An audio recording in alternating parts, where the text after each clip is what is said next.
guess what? It's summer and baseball, and we're finally through that awful, terrible, wretched, cold, and awful winter. I can't, the adjectives just go out of my mind, but there's always the hope of spring and baseball and taking a summer trip and doing something that you wouldn't ordinarily do. And as you know from the past, our viewers and listeners, I've been a great proponent of the Yogi Berra Museum and Learning Center, and it is well worth the time and effort. You will learn a lot, you will see a lot, and you'll find out a lot about baseball and culture and tradition that you wouldn't ordinarily find. So make sure you go there. With that said, we are once again joined by our friend Dave Kaplan, who is the director of the Yogi Berra Museum.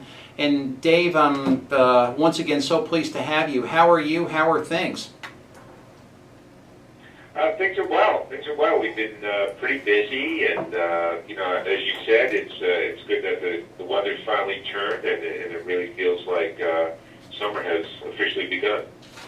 And you know, we get new people all the time, and I often think about people sort of, you know, leave off where I left them, but many people start at the beginning. I think there's a very interesting tale to be told as to how you became the director of the Yogi Berra Museum from a career in sports writing and several other things beforehand. Would you care to take a moment and share that with us? Well, I basically took Yogi's advice, which was when you come to a fork in the road, take it. As you said, my background was in newspapers, worked with the Associated Press and the New York Daily News, and when this project was conceived, you know, in my hometown of Montclair, on the campus of Montclair State, I was very intrigued, and I started helping out, volunteering, doing some of the research that was going into the museum. And so we're talking about the late 1990s, and one thing led to another, and you know, I didn't really foresee the newspaper industry taking the turn that it has now taken, but I just thought that to be associated with a wonderful project like the Yogi Berra Museum and Learning Center, and using you know, his life as a learning tool, and working with young people, and telling his story, life lessons through sports, I thought it would be an amazing opportunity, and fortunately it worked out very well. Yeah, and it really is a monument to many things, not the least of which is Mr. Berra. How is he doing these days? How is the family considering Carmen's passing? Yeah, it's been a couple months, almost a couple months since Carmen passed away, and you know, he's doing okay considering everything. You know, again, this is you know, his partner for 65 years. Sure. So I can't imagine, you know, what that void is like, but he's hanging in there. He's doing okay. He's following all the games, and you know, we check in on him, and he was here last week, which was great. We had Willie Randolph pay a visit to the museum, and that's an old friend of Yogi's, and so I think it's just great when he's, you know, always connected to the game that's meant so much to him. Now, when he's watching the game, is he a tough critic of what's happening on the field? He keeps a lot of it to himself. I think he, like all of us, kind of wish the games were a little bit faster. You know, when he played, the games were basically 2 hours. It has changed, I'm telling you. I mean, you know, the specialization, the use of the bullpen, and obviously the rash of injuries, which is unbelievable. Yeah. You know, I always ask him, how'd you guys stay so healthy? And he shakes his head. He said, I don't know, maybe we didn't work out that much. No, I think there's something to be said about that, too. Well, you know, and what... A little too much, spend too much time in the weight room, and, you know, but it's a different game, and yeah, he still loves the game. It's a great game, and for all, you know, the issues that go with baseball, it's still in his mind the game that this country really grew up on. And, you know, I mean, what can you say about him? It's when you were being interviewed by Ed Randall not long ago, and Ed Randall had the perfect statement for Yogi Berra. Yogi Berra is every man. You know, he seems like a guy that would be your neighbor, and yet he's this, beyond the pale legend. And it's just the amazing thing, and one of the things I think which is really a hallmark of your museum is that Yogi's humility. He's not at all taken with himself, which to me is the most remarkable thing. When I think of Yogi, I just think of the fact of, you know, he's himself. He's not affected by anything he may have done, and I'm stunned by that. Yeah, I could agree more with you, Tony. You know, his sense of decency and humility and respect is something that is so special about him. And you know, we always tell, you know, young people that come to the museum when we have field trips and things like that, we always will tell them that you know, this museum is a testament that you can be anything that you want to be. I mean, if Yogi Berra, a guy who is, you know, just very unremarkable looking, as you said, very, you know, doesn't fit the prototype of a Hall of Famer in terms of, you know, physical appearance, but, you know, because of his determination, because of, you know, just his passion for what he pursued, he can achieve, you can achieve anything. And I think that's why Yogi's appeal is just so been immense through all these years, as you just described beautifully. He really is unaffected by his fame and celebrity. He's the common man, basically. Yeah, for certain. And how many doctoral degrees has he been granted? Well, he's got 3, and you know, wow. It's funny you say that because we're here at graduation season. He's probably the most quoted guy at commencement speeches. It's unbelievable how many times a commencement people will just invoke, you know, one of his yogiisms. Yeah, it's you know, don't give up. It ain't over till it's over. You know, trust your heart, trust your instinct. When you come to the fork in the road, take it. You know, just on and on. I mean, the list of speakers that use him is quite amazing. Well, it's funny. I was listening to Ron Swoboda being interviewed when he was talking about back in the day of the '69 Mets, they did not have the, whatever you want to call it, the position of batting coach. I don't think that really happened until perhaps Charlie Lauer or Walter Eniac, maybe in the early 1980s or the late 1970s. So Ron would seek out hitting advice from Yogi. And Yogi would give very simple hitting advice, saying, well, if it's not 2 strikes, you don't have to swing at it. and you know, it's like, and to me, it's like, yeah, that's perfect. You know, it's unbelievable. Or if you can't imitate him, don't copy him. Man, it's just, He was saying that he said that about Frank Robinson. I think Swoboda was, you know, just marveling at Frank Robinson. And that was the advice Yogi gave to him. Yeah. Which is really true. Just be yourself. Don't try to be somebody you're not. And very few people could hit like Frank Robinson. He had that almost sort of Batman type, you know, with the elbow up near his nose. And that was we're talking to Charlie Lau's son, Bob Lazarian. Bob sends his best. Last Monday night, and we were talking about how all the great hitters in baseball seem to have these quirks that were just, you talk about textbook hitting. They didn't do it. They just had this little innate thing. Yogi was this fanatical bad ball hitter. He would hit balls that others couldn't reach, and, you know, hit them for singles and doubles. It was unbelievable. Well, he had an amazing eye. And, yeah. You know, the one stat, and you know, it's been repeated a lot, but it's worth repeating again. I mean, in the year 1950, where he did not win the most valuable player, he hit 322, but he got a 597 at bats. Struck out 12 times. As a catcher. Entire season. As a catcher. And so, if he as Yogi said, if I could see it, I can hit it. He used to see everything. It's an amazing, just an amazing legacy, and thank God he's still with us. It's just that he always brings that warmth of heart and spirit whenever you think of him. It's unbelievable, and to so many, to so many of us that grew up when he was a Yankee coach, a Met manager. I sort of remember him as a player, maybe down towards the very, very end. It's just he just has this just this warmth he brings at any time you think of him. Not the least of which is the museum. And in reading your website and your press, you have a number of interesting things taking place here this summer. Could you tell our fans about them? Because I want them all out to go and see you, and to say that we sent you, because it's a great place to go.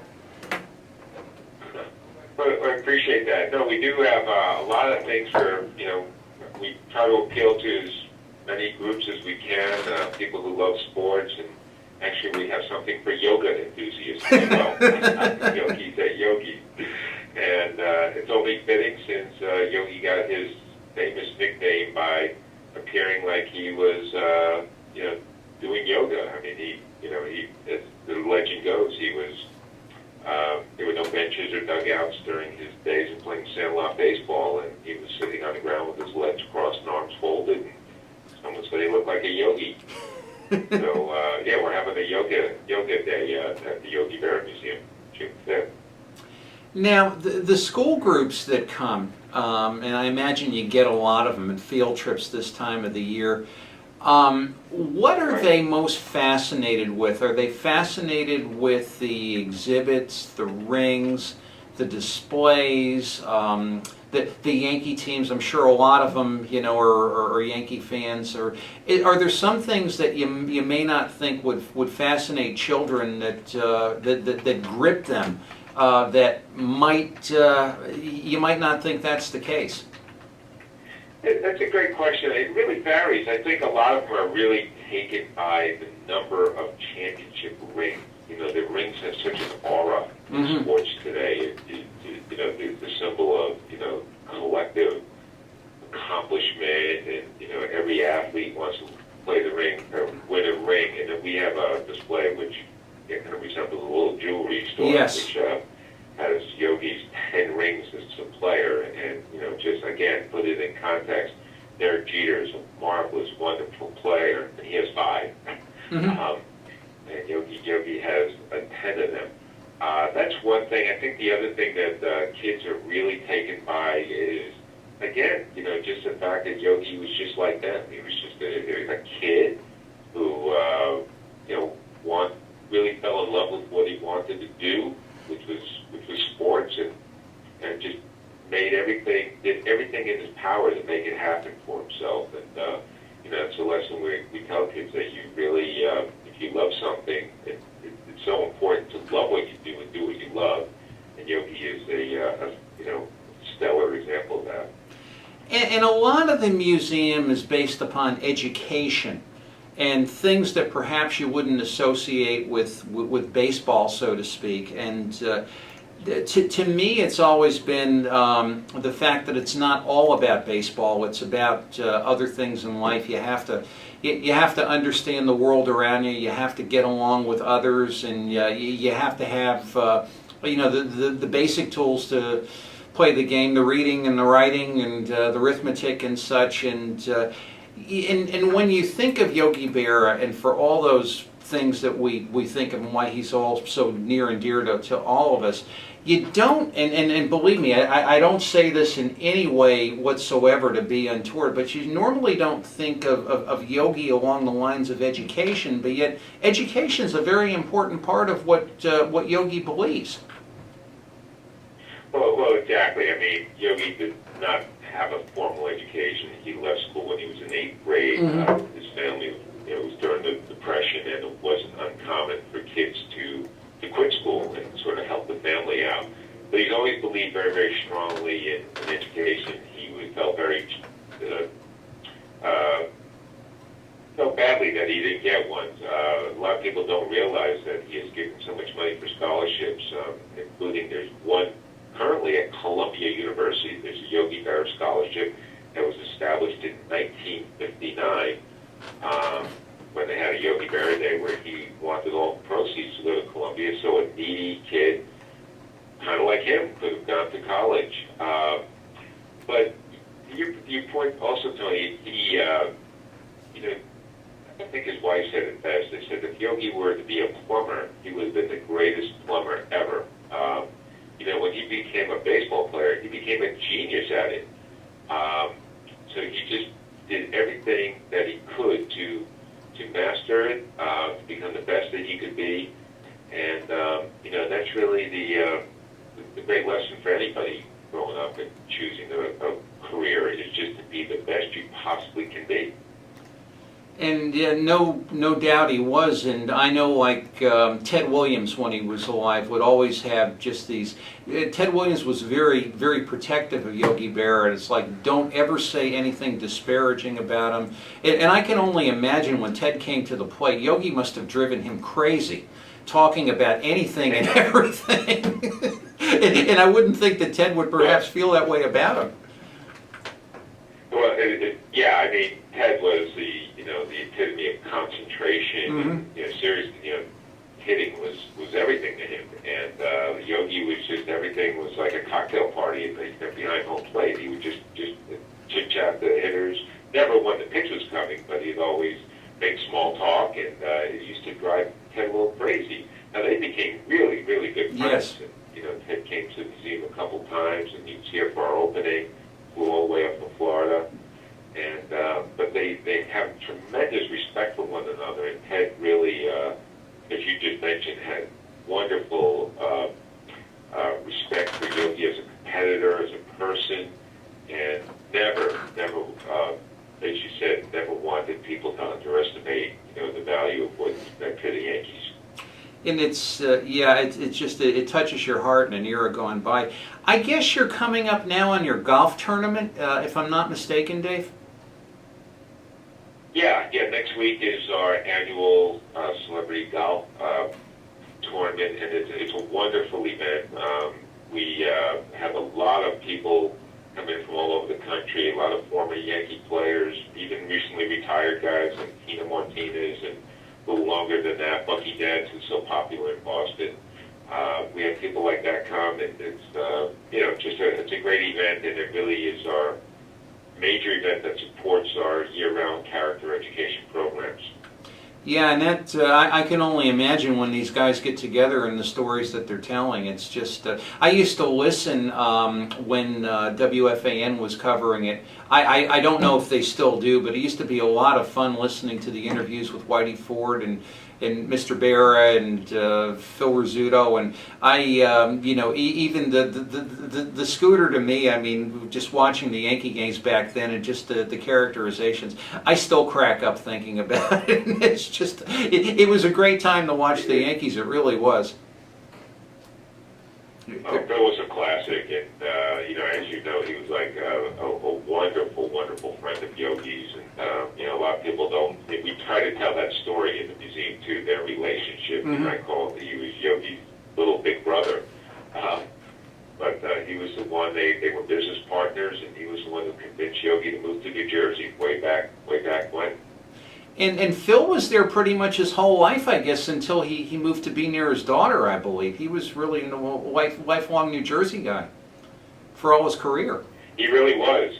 He really was. You know, a lot of Yankees did make New Jersey their home, and you know, that's what Yogi and Carmen did. I mean, they lived just a block or two from, they lived on Girard Avenue when they first were married.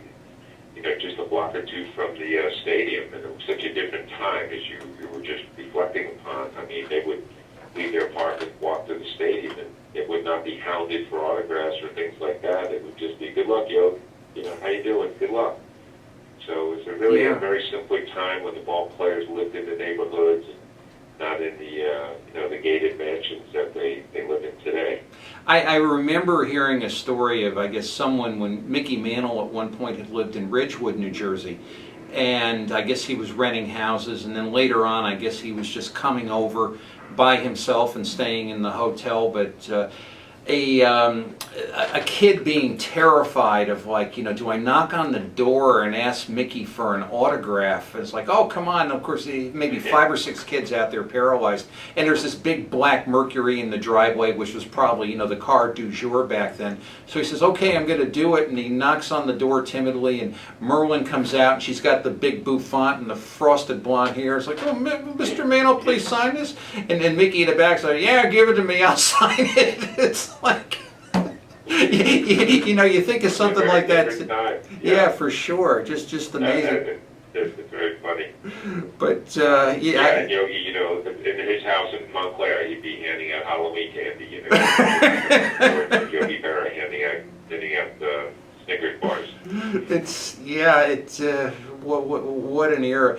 And believe me, our time as always gets away from us. I did want to mention those wonderful book signings that you had at the museum, and they looked like a whole lot of fun. I know you had Willie Randolph down for one. Now, Willie, to me, is a guy that for years and years and years was a proud Yankee, really wore those pinstripes and wore them proudly, and a guy in many ways, probably in 15 or 20 years, will be lost to history for what the great ball player that he was.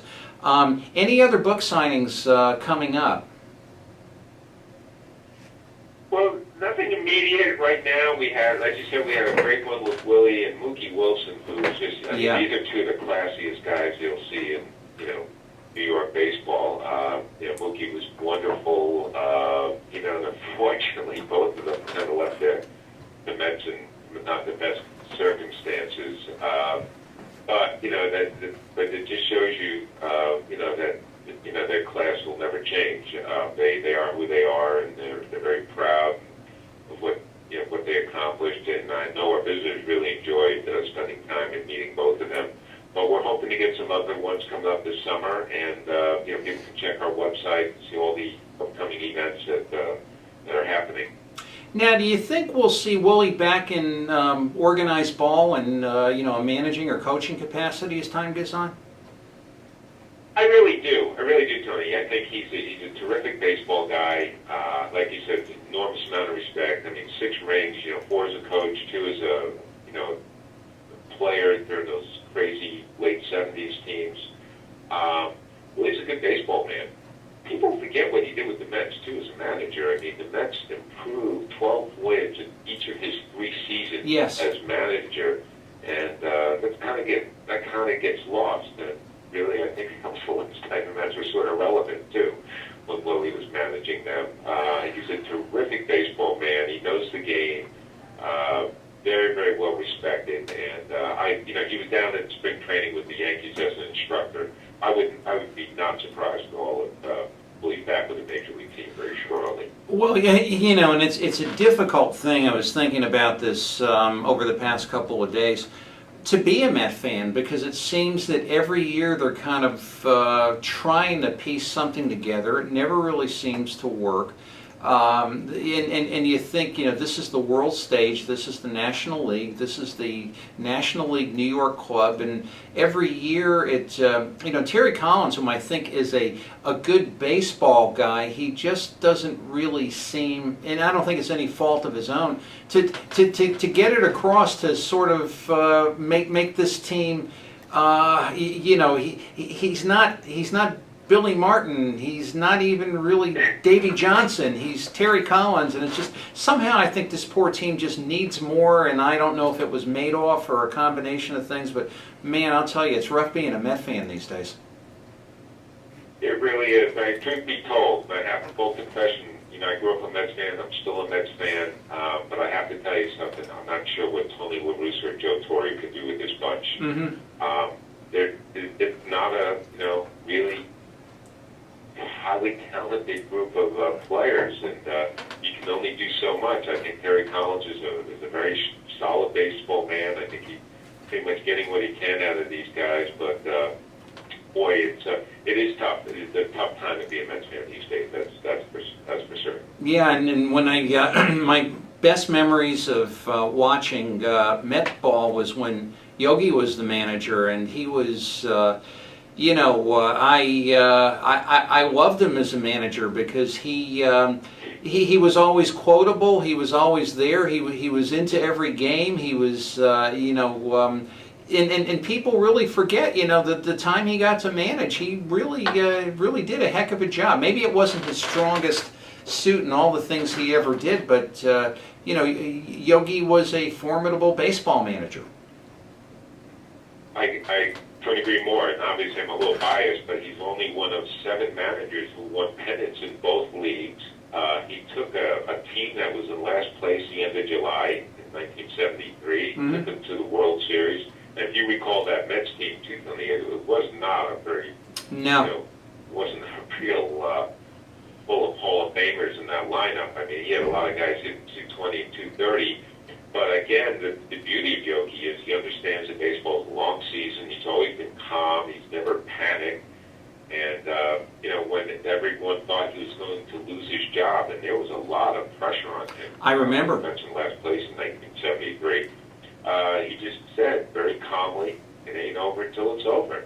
And he just kept encouraging. He did a couple of things. He gave Tug McGraw, who was really struggling, a few starts, got him straightened out, and the Mets got hot at the right time. And again, that's really Yogi Berra understands baseball probably as well as anybody, and he certainly did as a manager. Yeah, for certain. And I'm going to, in our closing minute, I'm going to confess to a Berraism here. I had a visitor last week, and I was here by myself, and she said, "When can I come?" I said, "Oh, come at any time, because the door is open even when it's closed." And I'll tell you, the spirit of Yogi lives on. Dave Kaplan of the Yogi Berra Museum and Learning Center in Montclair, New Jersey. Dave, thanks so much, and again, we'll be talking soon. Have a real great summer. Enjoy it. Thanks, it's a pleasure. Thank you. Same here. Bye-bye. And that was Dave Kaplan. We will be joined very soon by Judy Van Sickle Johnson, talking about Watching the Game, a really remarkable book which you guys need to get for the ladies in your lives and read it yourself. Tony D'Angelo here in Connecticut Morning at the halfway point. We'll see you in a bit.